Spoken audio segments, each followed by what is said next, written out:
Visus pavadīju, visiem ar Dievu dodieties ātrāk no mājām. Nē, es reāli brīžiem sajūtu to, ka man trūks savas istabas. Tāds ir labrīts man.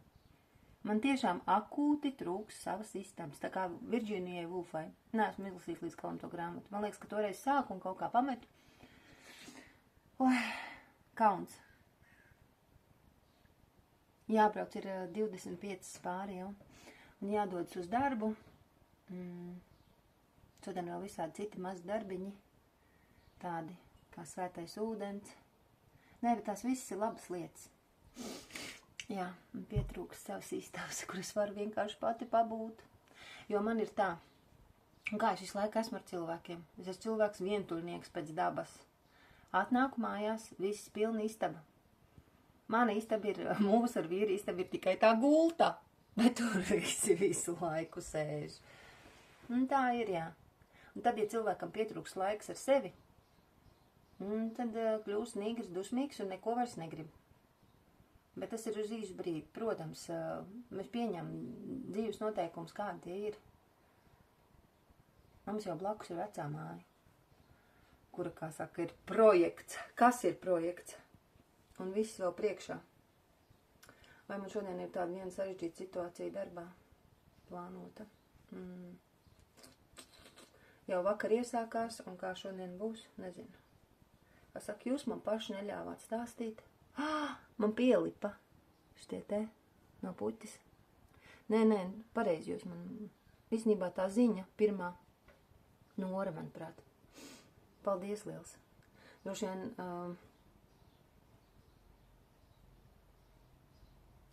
kā saka, ja ne jūsu drosme, tad ko es tik nebūtu stāstījusi? Nezinu, dūles esmu brīžiem. Nesaprotu kaut kādas robežas vai kas man ir. Bet labi, ka ir cilvēki, kas novicina sarkanu lupatu un pasaka, stop, pietiek, tu esi traka. Jā. Nē, ir tāds šodien momenti, tāpēc varbūt arī tāda uztraukta. Bet, es ceru, ka viss labi beigsies.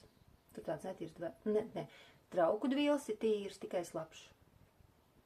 No traukiem. Nezinu, vai palika izlietnē kaut kas. Rītā ēdu bies pie maizītes. Šādi te. Tik garšīgi sapēt 2 kumāsus. Vai ar kafiju. Toties vakarā noturējos un neapēdu. Tas arī daudz. Tā uz asins analīzēm vēl neesmu paspējusi. Parūku jāuzliek. Domāju, tā kā statīvu likt. Nevajag nekādu statīvu. Vakar izmirka, ledus uzliku. Paklausieties no rītiem, vienkārši man ir žēl šo parūku nonēsāt. Jo es reāli redzu, kā mainās matu struktūra šiem matiņiem. Un kā kļūst ar vien vienkārši asāk. Tā kā sāk sakulties tie mati. Kaut gan es ķemmēju, bet lietiņš labu lietu darīja. Jā. Domāju, kad man izaugs mati? Pēc gada? Pagājuši gadu man pa gadu izauga. Pagājuši reiz, kad izkrita visi mati.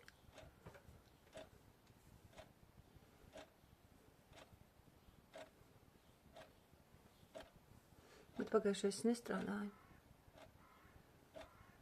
Tagad man tomēr ir diezgan, kā saka, ir momenti tādi stresēnāki, un es jūtos vairāk nogurusi. Bet arī gandarītāka. Un es taču neesmu atnākuši šeit uz zemes atpūsties. Atpūtīšos tad, kad es nonākuši tur. Tad būs kaut kāda pārveide, vai tā kā visas cerības, ka tur notiek tā kā tāda neliela atpūšanās tur tiek iedota. Bet te mēs atnācām varbūt pastrādāt. Es nezinu, jo tā kā tas cilvēks runāja. Lūksanīts. Jā, nervozējuši šodien. Nezinu, kur sauskars lai liek. Šis pegaziņš vakar nokrita. Nē, bet viss kārtībā. Karši jāpieliek atpakaļ pie plašķa. Tā patīk tas pegas. Varat es šeit pielikšu vienkārši. Nelikšu pie plašķa, bet likšu pie kleitas. Jā, skaistums mans. Iedvesmas zirgs.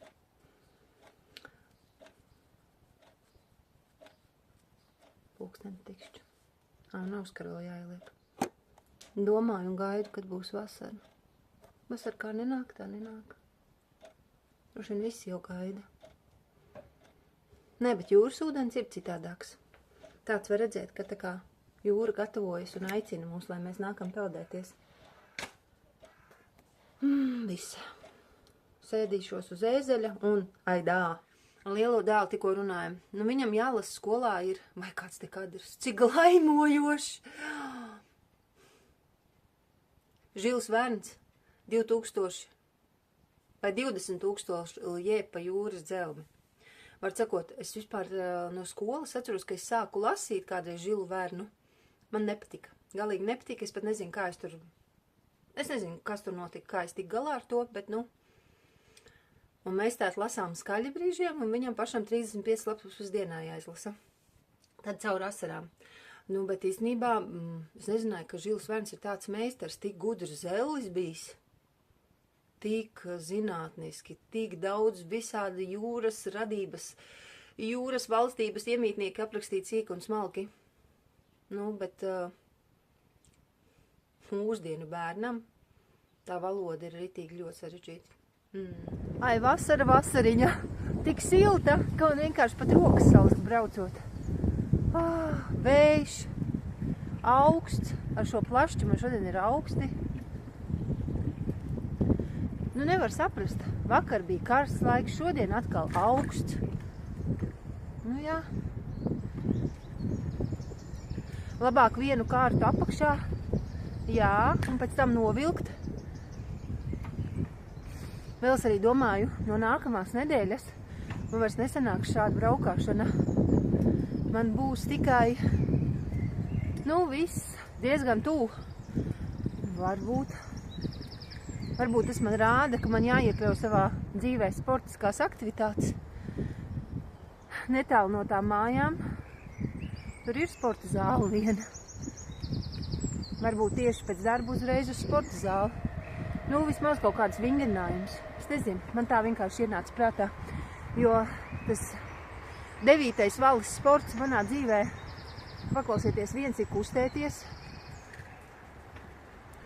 bet man sāp mugurā, mugura sāp, īpaši plecu un lāpstiņu daļa, un vispār sāp mugura. Nevis apakšējā, bet augšdaļa, sāp. Un es saprotu, ka man jau, ko fizioterapeits, jebkurš teiks, stiprini muguru, pildi vingrinājumu, svingro. Nu, jā. Kā vakar runāju arī ar savu omu. Viņai nabadzītai tāds gadījums. Šausmas. Teica, ka drīz ar sirdi aizgāja. Kaķis aizkrita aiz televizora, un televizors aiz tāda skapīša, kur kaķis burtiski iesprūda, un tur ļoti... Tā kā dūres lieluma sprauga, bet kaķis viņai ir liels un tāds resns. Un viņš iesprūda un sāka tādā nebalsī bļaut. Piedāvā man oma tajā brīdī bija virtuvē. Un viņa nesaprata, kā, kas notiek. Pirmkārt, viņa pati nepārvietojas, tikai ar staiguli. Viņa aizgāja ar savu staigulu uz istabu, saprot, ka tur ir tā ķeza. Kaut kur viņš ir. Un viņai tur ir tāda vēl skapīša un skapis. Viņa sākumā nesaprot, kur viņš ir aizkritis. Nu, vienkārši lēkājas pa plauktiem, pa skapiem, kā jau kaķi mēdz darīt. Un aizkritis. Un viņa saka, es tā sāku raudāt, man tāds izmisums, jo es viņam nevaru palīdzēt. Nu, man oma knapi pati pārvietojas. Un viņa kādam spiež numurus un, nu, labi sazvanīja un beigās tur pēc stundas, var sakot, atbrauca. Bet kaķītis pats pirms tās stundas jau, kā es viņai saku, cik tas ilga, 40 minūtes, viņš tur mēģināja pats tikt ārā. Tā kā Vinnijs Pūks, tikai daudz trakāk un ar šausmīgu kliekšanu un bļaušanu. Un viņa saka, man likās, ka viņš nomirs. Nu, tā kā, tā viņa panika, kā viņš ņaudējis. Jā, nu labi, ka tā. Glābēji tas ir kaimiņi, ne radinieki. Tāds pārdzīvojums. Vispār par dzīvniekiem tas vispār ir. Es atceros tikai to, ka mums nav kaut kāda tāda mirkļa, man gan jau viss kaut kas ir bijis. Trakākais bija tas, ka mēs pieņēmām bērnus, un mazajiem tobrīd 2 gadi un pamperi vēl. Un Sāra, taču mēs jau nezinājām tādas lietas. Sāra aprija visu pamperu ar kaku, loģiski. Tas bija vispār arī, un mēs to sapratām, jo mēs, vienkārši izlikām ārpus mājas pie durvīm. Pēc tam izmetīsim, bet nepadomājām, ka sunim tādas lietas interesē un patīk. Dod tik vēl, un taču bija norīs ar visu pamperu, un tad vedām pie. Tad, kad to konstatējām, un ka suns tāds arī, vienkārši tāds, ka ritīgi kaut kas nav. Un vīrs aizvedā toreiz, es paliku ar bērniem, un tad dod kaut kādas speciālās zāles, laikam, lai izraisītu vemšanu. Kaut kas tāds tur, man liekas, bija. Vēl gribēju pateikt, ka grūti, ka visu dienu jārunā krieviski. Tā krievu valoda nav tādā līmenī. Nē, kaut kādā ir. Man liekas, ka labākā nekā vācu valoda. Vācu valoda vispār visen jau aizmirst, un angļu valoda. Vispār es neesmu valoda cilvēks, lai cik tas jocīgi nebūtu, ja? Tiešām neesmu. Tāpēc droši vien bija jāmācās par latviešu valodas skolotāju, jo valoda galīgi nebija valodas izjūtas, man šķiet. Dažreiz ir tā teorija, ka mācāmies to, kas galīgi nesanāk. Varbūt, es nezinu. Arī vēl iemācījos lasīt 4. klasē. Tas taču viss, bija grūtais bērns mazās klasēs. Tā kā zina arī, ko nozīmē būt tādam, ko draudu atstāt uz 2. gadu. Mazajās klasēs man tā bija. Neveiksminieks bērns, neveiksminieks. Kā es tādu, ko es gribēju stāstīt? Un par to, ka piemēram šodien man ir paredzēta tāda skaidrošanās. Tā kā izskaidrot lietas ļoti krievu valodā, man to ir grūti izdarīt. Un īstenībā tas laikam rada to vislielāko satraukumu, jo es zinu, ka man, ja man būtu jāstāsta latviski, es to izstāstītu, kā man dzimtā valoda. Šausmīgi puiši, esmu pie vienas dobes, un tik ļoti gribu nofotografēt šos ziedus, kas izskatās tik līdzīgas, kā tos sauca. Smaržo, ļoti nomierina. Lavandas. Jā, bet nevar nekā nofotografēt. Nesanāk.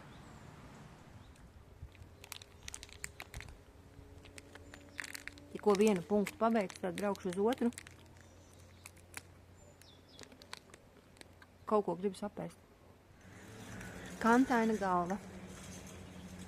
Kā jau es paredzēju,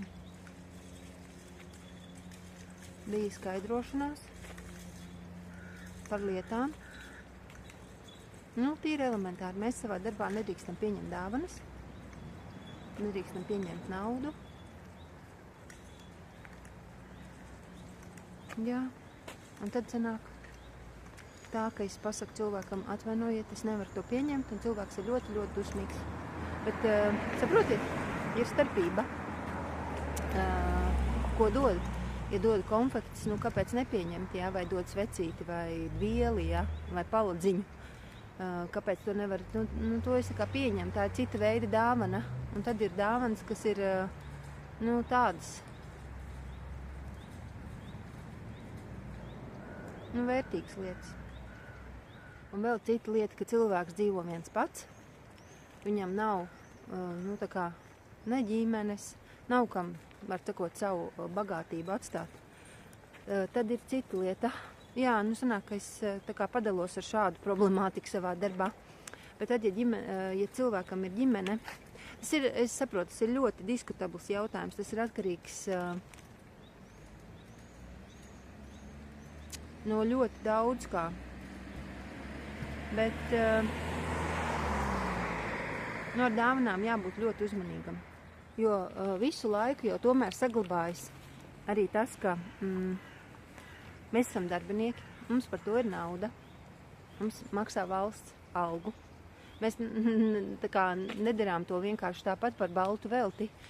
Līdz ar to tādas mazas pateicības.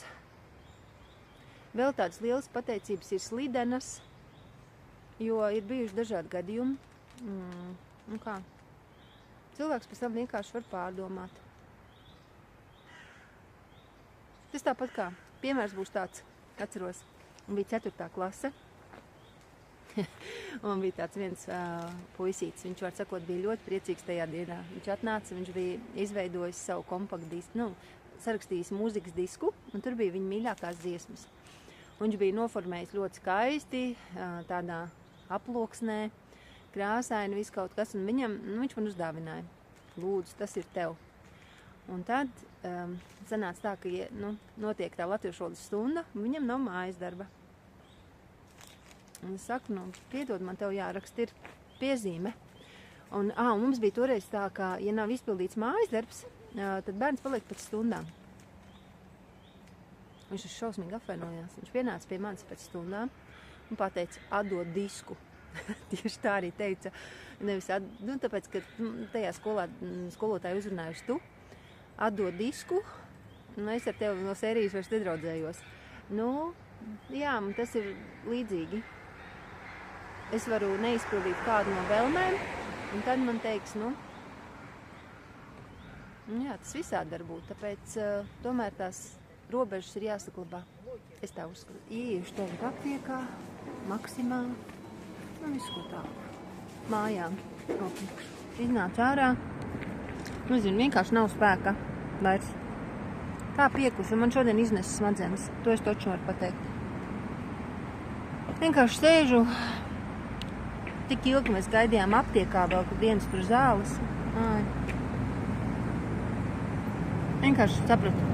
Grauzīšu zaļumus, lūdzu mazo dēlu pagaidīt, pagrauzu un ar visām šitām somām, ēzeļu kaunām dosimies mājās. Ko es varu pateikt? Sagrauzdēju riekstus. Tā pica, ko mēs nopirkām, tāda Maksimas piciņa, tāda 3,49 uzsildīja bērniem ļoti garšoja. Es ēdu šos salātiņus atkal bija, tie, kas ir zaļie un tuncis. Tā, tagad graužu riekstus. Vārds sakot, man jau tā problēma, kas man uzbūrās galvā, tāda ultra liela.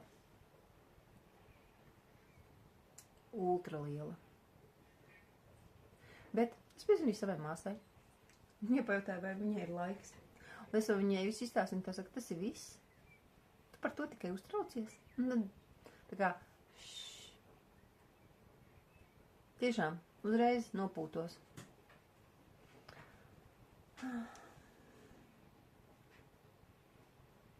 Kā man teica, liec virsū savu burciņu. Jā, man mēģināt.